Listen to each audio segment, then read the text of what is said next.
¿Es China un país comunista? No. ¿Hay algo parecido al comunismo en China? No. ¿Pero ni un poquito? No. De hecho, es la antítesis más absoluta del comunismo. Como bien es sabido, el dato mata al relato. Y esa es la idea que vamos a perseguir en esta sección, donde el primer vídeo se lo dedicamos a nuestro amigo o camarada neoliberal, Adrián. Para el que no lo conozca, Adrián es un empresario español afincado en China, donde se dedica a difundir vídeos diciendo que China es liberal. Es la antítesis más absoluta del comunismo. Sin embargo, él mismo reconoce que este debate carece de interés o que es una pérdida de tiempo. Uno de los debates más controvertidos y, permitidme que os diga, más inútiles. Solo nos interesa a los extranjeros. Los chinos no entienden qué hacemos perdiendo el tiempo hablando sobre ello. Quizá porque allí no se paran a debatir sobre el modelo económico que siguen o sobre su clara orientación socialista. Del mismo modo que en Occidente tampoco nos paramos a tener debates y a invertir ese tiempo en replantearnos o en consolidar la idea que estamos bajo un sistema capitalista. Sin embargo, como este es el vídeo que más difusión tiene, la idea que más argumenta y en la que tiene algo más de repercusión, hemos pensado debatirle a través de bibliografía, información y datos que van a desmontar su falacia. Si mi objetivo es que entendamos China para poder llegar a conversaciones más profundas, más técnicas, necesito que al menos la base, el marco conceptual, lo tengamos correcto. Más adelante nos contará qué es el comunismo sin saber nada de comunismo. ¿Porque aplicaba el comunismo al pie de la letra? De eso nada, si tienes pelotas, adoptad el modelo de la China de Mao, la que era comunista de verdad. Y después me contáis. No, en serio, os decía que tenemos un problema de terminología. ¿Cómo es el comunismo a pie de la letra? Luego se hace el intelectual, diferenciando entre sistema político y modelo económico, pero no sabe diferenciar entre el comunismo como ideología y como sistema económico. Y por supuesto, no sabe que el comunismo no tiene un manual. Pero bueno, aquí te dejamos algunas citas por si te sirviesen de algo. Supongo que Adrián sabrá mucho más que Marx, que Engels, que Lenin sobre el comunismo. Espero que en un futuro vídeo nos ilumine y nos diga cuál es ese manual que Marx y que Engels ocultan. Para que quede claro, a China del comunismo le queda el logo y un 0,1% de pobres. Casi han solucionado toda la miseria que causaron cuando sí aplicaron el manual a la perfección. Adrián sigue esta máxima: lo bueno es capitalista, lo malo es comunismo. China aplicó, según él, hace 50 años el capitalismo, pero fíjate tú que lo malo que aún le queda a China es culpa de esa herencia de 50 años atrás. ¿De verdad este es el nivel de los argumentos?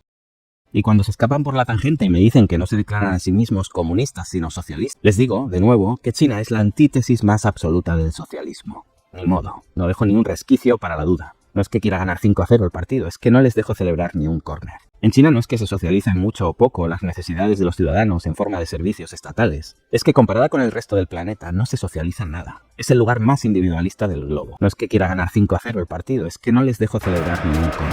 Pero entremos en materia. Venga, a ver quién celebra un córner.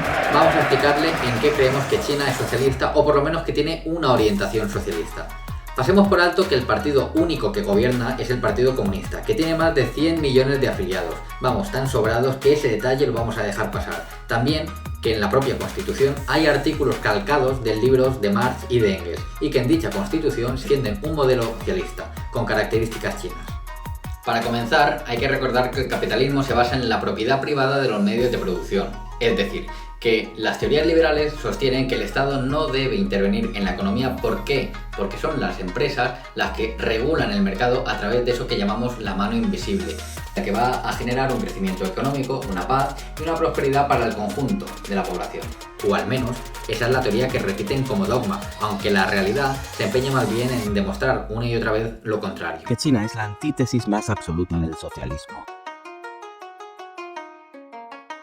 Y con estos preámbulos hechos, arrancamos el partido. La primera jugada que vamos a presentar es decir que en China todo el suelo es público, es decir, que el Estado es propietario de todo el terreno que hay. Por tanto, es el Estado el que recauda una serie de impuestos a través del alquiler, porque no se puede ni vender ni comprar. Con respecto a la posesión de la tierra, yo creo que esto está muy mitificado. Es cierto, es completamente cierto, pero yo creo que lo vemos desde una perspectiva occidental, de que nos han enseñado desde pequeños que el suelo tiene que ser nuestro. Esa idea del suelo para siempre me parece bastante infantil, es decir, no es tan importante. Pese a que el Estado recauda un porcentaje muy importante de su Producto Interior Bruto gracias a estos alquileres, el Estado frenar la especulación inmobiliaria debido a esta medida, para ti no es importante, no es algo a tener en cuenta. Así, no es que no nos dejes sacar un córner, es que tú te permites jugar cogiendo la pelota con la mano, es que tú te permites ir perdiendo 30-0 y decir, venga, Quien marque gana. Es que Xi Jinping ha dicho que el suelo es un derecho y no se va a especular con él. Eso demuestra que China es comunista. ¿Alguien que te cuenta esto se ha comprado alguna vez un apartamento en China? Que te cuente cómo fue. Porque probablemente sepa los precios que se pagan en China. ¿Sabe que Shanghái está entre las ciudades con el suelo más caro del mundo? De hecho, la sexta del mundo para los ultrarricos. Así, no se puede tener un debate serio, porque claro, te permites acudir a la falacia del cherry picking. ¿Qué significa esta falacia del cherry picking? Significa que tú escoges los datos que a ti te interesan, que validan tu argumento, ignorando el resto de la realidad. Es decir, nos hablas de un barrio de China y nos haces creer que esa es la realidad en su conjunto, la realidad completa de China. No se me ocurre un mayor ejemplo de ahorro, especulación, acumulación de capital, diferencia de clases, codicia. Poned aquí la colección de palabras más malsonantes que uséis para describir el capitalismo cuando lo odiáis en su máxima expresión, porque todas aplican perfectamente al sector inmobiliario en China. Caídas constantes en los precios de la vivienda. El precio de los pisos en China baja hasta un 40% en las ciudades menos desarrolladas. El 90% de los ciudadanos son propietarios de sus casas. Especulación, acumulación de capital, diferencia de clases, codicia. Vamos, que si eres un ultra rico, te va a encantar China, porque vas a encontrar el mercado más desregulado. Un mercado desregulado es aquel en el que el Estado interviene lo menos posible, o directamente no interviene, en las actividades económicas. En otras palabras, las empresas y los individuos actúan sin apenas reglas, controles o límites impuestos por el gobierno.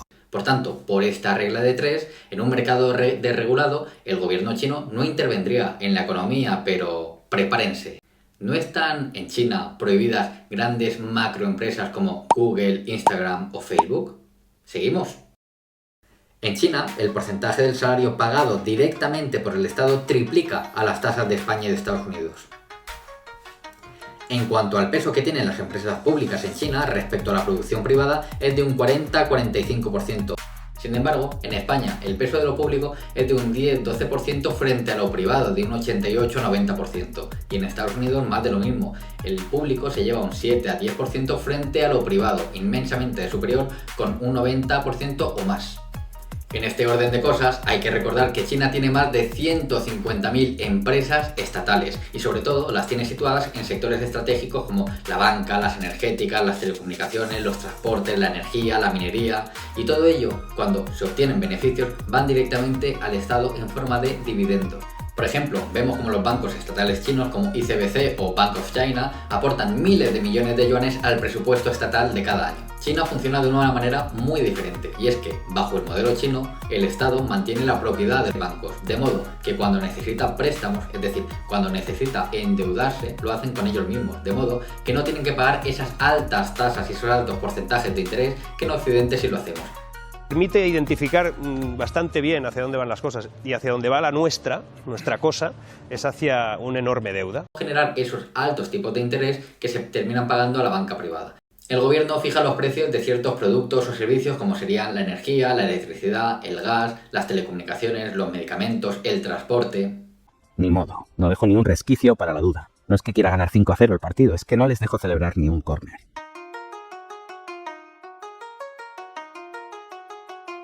¿Qué les gusta a los comunistas de China? Desde una perspectiva de clase, parece complicado no ver ciertas ventajas para la clase trabajadora y obrera, puesto que, entre otras cuestiones, se ha sacado a 800 millones de personas de la pobreza, que también se ha reducido las horas de trabajo, que se ha aumentado el salario mínimo, la edad de jubilación a 55 años o incluso a 50 años cuando el sector puede ser perjudicial para la salud.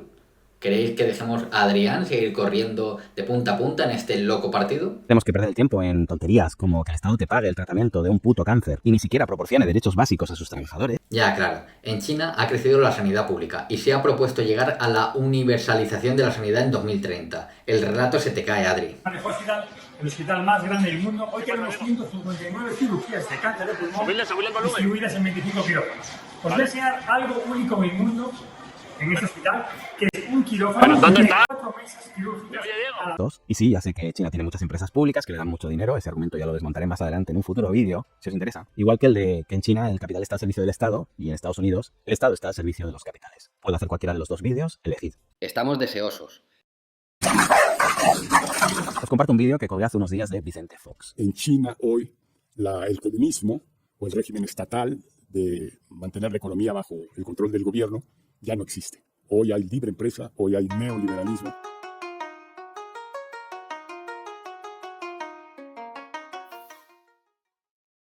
Claro, por eso el Estado diseña planes quinquenales donde se establecen metas económicas, sociales, tecnológicas, ambientales e incluso deportivas. Según el propio Adrián, él participó en uno de estos planes junto al Estado. Estuve, curiosamente, representando al gobierno chino, lo que yo llamo la nueva ruta de la seda, una distinción que no encontraréis fácilmente en internet. Pero qué fácil lo ponéis, de verdad. Adrián, que es un defensor del neoliberalismo y de que el gobierno no intervenga en la economía, pero que sin embargo trabaja en uno de estos planes y que aún así niega la intervención de la economía por parte del gobierno comunista. En fin, no sé ni cómo va el marcador. Y los distingo porque yo trabajé en ese proyecto cuando aún era confidencial, cuando aún no había salido a la luz. El único extranjero, hasta donde yo sé, involucrado en él, como mínimo a pie de campo, recorriendo los diferentes países que lo componían, que en un principio eran media docena. No se puede ser más hipócrita.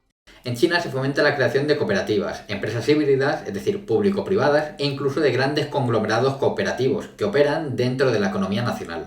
Además de que las empresas privadas las premia o las castiga para que cumplan con los planes quinquenales, ¿a qué se traduce esto? Pues determinadas empresas que el gobierno les parece estratégicamente interesantes que crezcan, reciben subvenciones, y ya se lo explicó Eduardo Garzón. Empresa pública, en China hay empresa privada que también se les perdona impuestos. Dice, te voy a perdonar impuestos porque es importante que tú te desarrolles para el país.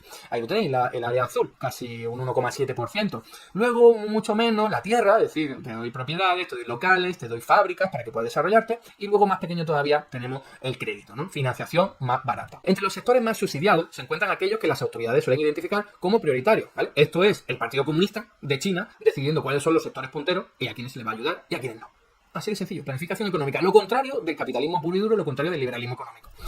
¿Cuáles son esos? Los semiconductores, la manufactura de alta tecnología y la automoción. O sea, todo en lo que China está despuntando y dando una paliza a todos los demás países del planeta. Qué casualidad que justamente en aquellos sectores en los que China está teniendo un éxito tremendo es justamente en los que más ha sido ayudado por el Estado. No es que quiera ganar 5-0 el partido, es que no les dejo celebrar ni un córner.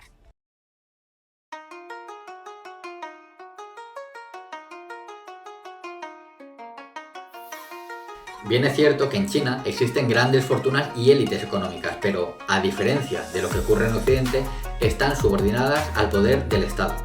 Un ejemplo claro de ello es con la firmeza que el Estado chino combate la corrupción.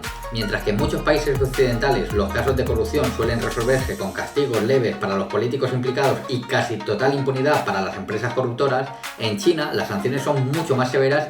El mensaje es claro, nadie está por encima del Estado, ni siquiera los más ricos o los más influyentes.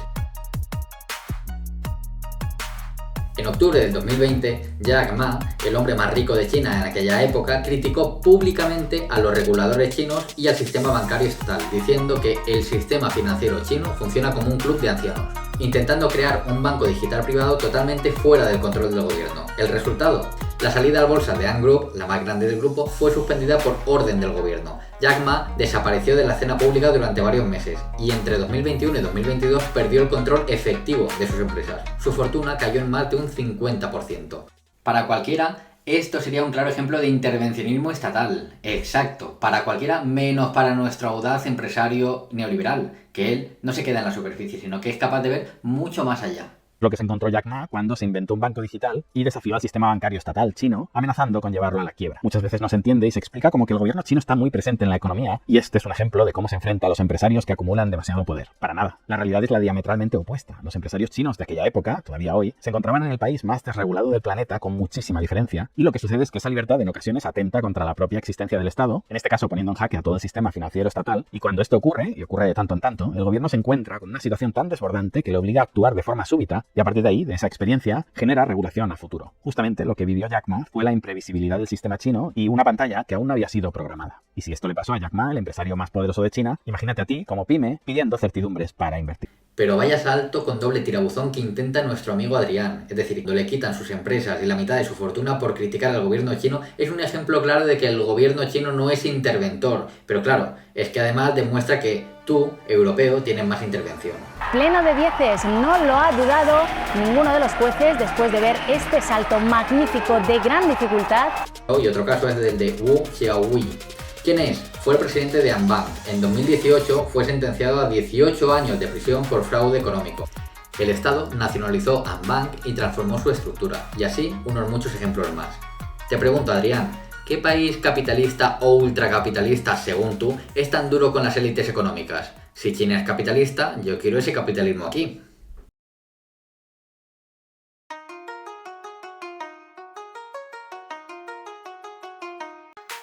Le gusta que los ricos apenas paguen impuestos, dicen, pero conviene aclarar que el sistema fiscal chino funciona de manera muy diferente al occidental. En China, el impuesto sobre la renta, el IRPF, no tiene el mismo peso que en los países capitalistas, y esto se debe a que las propias estructuras económicas del Estado. El modelo chino, gran parte de los ingresos públicos proviene de estos pilares fundamentales. Primero, el alquiler y el uso de las tierras, ya que son propiedad del Estado, por lo que el Estado cobra a las grandes empresas por el uso de las tierras. Segundo, el IVA, el impuesto de valor añadido. Tercero, impuestos sobre sociedades, que le reclaman directamente a las empresas por su beneficio y no a los salarios de los trabajadores. Y cuarto, los beneficios de la banca y de la empresa pública cuyos ingresos se revierten directamente en el presupuesto estatal. Gracias a esto, el gobierno puede financiar sus políticas sociales sin necesidad de cargar a los trabajadores o pequeños autónomos con impuestos excesivos. En cuanto a los ricos, el Estado ya les cobra mediante impuestos de sociedades, a través de los beneficios empresariales y también por el alquiler de los terrenos. Además, en lugar de imponer gravámenes pesados, el Estado promueve las donaciones voluntarias y las contribuciones de los grandes empresarios, un mecanismo mucho más acorde con la idea de responsabilidad social y armonía colectiva que busca el sistema chino.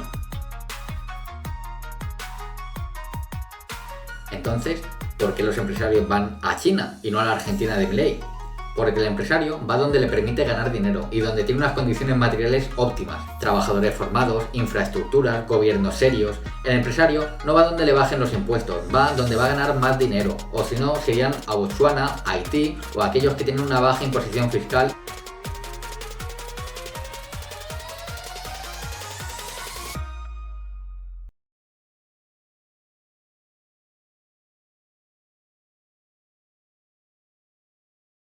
Pero fijémonos en la gráfica. No sé si se llega a observar el código de colores, pero Europa está igual o peor que China. De hecho, las 4 economías más importantes de Europa, Alemania, Reino Unido, Francia e Italia, están peor que China, peor que Corea también. Recordemos, todo esto viene por una noticia donde yo destacaba que en Occidente se habla mucho de libre comercio y se practica poco, y en Oriente se habla poco y se practica poco. Mira el mapa sobre los países que más protegen su economía, es decir, que no aplican prácticas ultraliberales como defiende Adrián. Y qué curioso, África, parte de América Latina, Oriente Medio. Vaya, que los países más pobres coinciden que son los ultraliberales. Vamos, que lo ha tenido delante, lo ha tenido en sus narices. Ha mostrado el mapa que desmonta su fanfarria neoliberal de que la no intervención del Estado es lo que produce el progreso y lo que mejora la economía, pero no lo ha conseguido ver. Casi, pero no.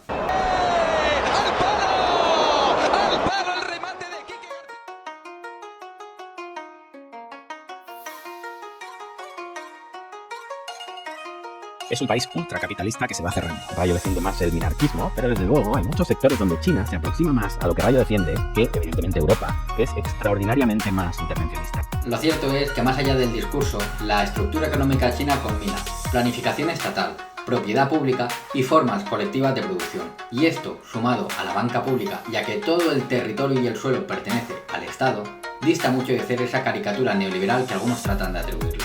China es, como diría Rosarín, una nueva formación socioeconómica, pero con orientación socialista, por quién tiene la propiedad de los medios de producción, por la manera en cómo el Estado interfiere en el desarrollo de la economía, la manera como el Estado escoge cuáles son las categorías estratégicas que reciben fondeo, por la manera como el Estado permite la quiebra de algunas empresas que no son estratégicas, por la manera en cómo el Estado instrumentaliza la voluntad del capital para proliferar sus intereses estatales. Es una economía orientada hacia el socialismo.